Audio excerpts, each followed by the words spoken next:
ಕೋಟೆನಾಡು ಚಿತ್ರದುರ್ಗ ಜಿಲ್ಲೆಯಲ್ಲಿ ಕಲ್ಲು ಗಣಿಗಾರಿಕೆಗೆ ನೀಡಿದ ಟೆಂಡರ್ ಅವಧಿ ಮುಗಿದಿದ್ದರೂ ಕಲ್ಲು ಕೊರೆಯುವ ಕಾರ್ಯ ಮಾತ್ರ ನಿಂತಿಲ್ಲ. ಈ ಮೂಲಕ ಹಗಲು ದರೋಡೆ ಒಂದೆಡೆಯಾದರೆ ಮತ್ತೊಂದೆಡೆ ನಿಯಮ ಉಲ್ಲಂಘಿಸಿ ರಾಜಧನ ಪಾವತಿಸದೆ ಗಣಿಗಾರಿಕೆ ನಡೆಸುತ್ತಿರುವುದರಿಂದ ಸರ್ಕಾರದ ಬೊಕ್ಕಸಕ್ಕೆ ನಷ್ಟವಾಗುತ್ತಿದೆ.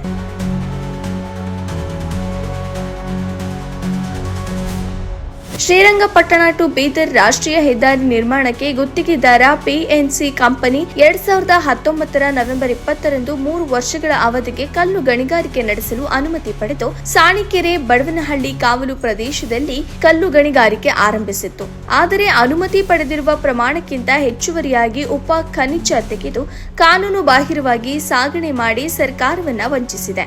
ಈ ಬಗ್ಗೆ ಸಾಮಾಜಿಕ ಹೋರಾಟಗಾರ ಕಂದಿಗೆರೆ ಜಗದೀಶ್ ಎಂಬುವವರು ದೂರು ನೀಡಿದ ಹಿನ್ನೆಲೆಯಲ್ಲಿ ಡ್ರೋನ್ ಮತ್ತು ಡಿಜಿಪಿಎಸ್ ಸರ್ವೆ ನಡೆಸುವಂತೆ ಸರ್ಕಾರ ಸೂಚನೆ ನೀಡಿದೆ. ಗಣಿ ಮತ್ತು ಭೂ ವಿಜ್ಞಾನ ಇಲಾಖೆ ಉಪನಿರ್ದೇಶಕ ಡಾಕ್ಟರ್ ಎಂಕೆ ಮಹೇಶ್ ಹೊರತುಪಡಿಸಿ ತಹಶೀಲ್ದಾರ್ ರೇಖಾನ್ ಪಾಷಾ, ಡಿವೈಎಸ್ಪಿ ಎಂಜಿ ಸತ್ಯನಾರಾಯಣ, ಬೆಂಗಳೂರು, ಚಿತ್ರದುರ್ಗ ಮತ್ತು ಬಳ್ಳಾರಿ ಜಿಲ್ಲೆಯ ಗಣಿ ಇಲಾಖೆಯ ಅಧಿಕಾರಿಗಳ ಸಮ್ಮುಖದಲ್ಲಿ ಡ್ರೋನ್ ಸರ್ವೆ ನಡೆಸಲಾಯಿತು.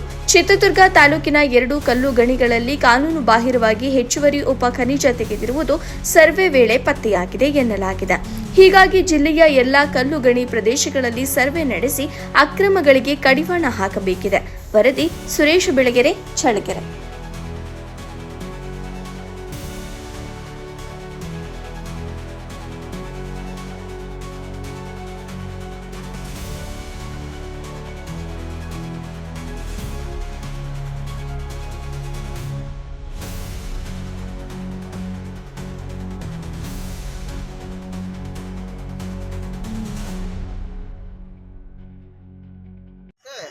ಮಂಜಣ್ಣ ಅಂತ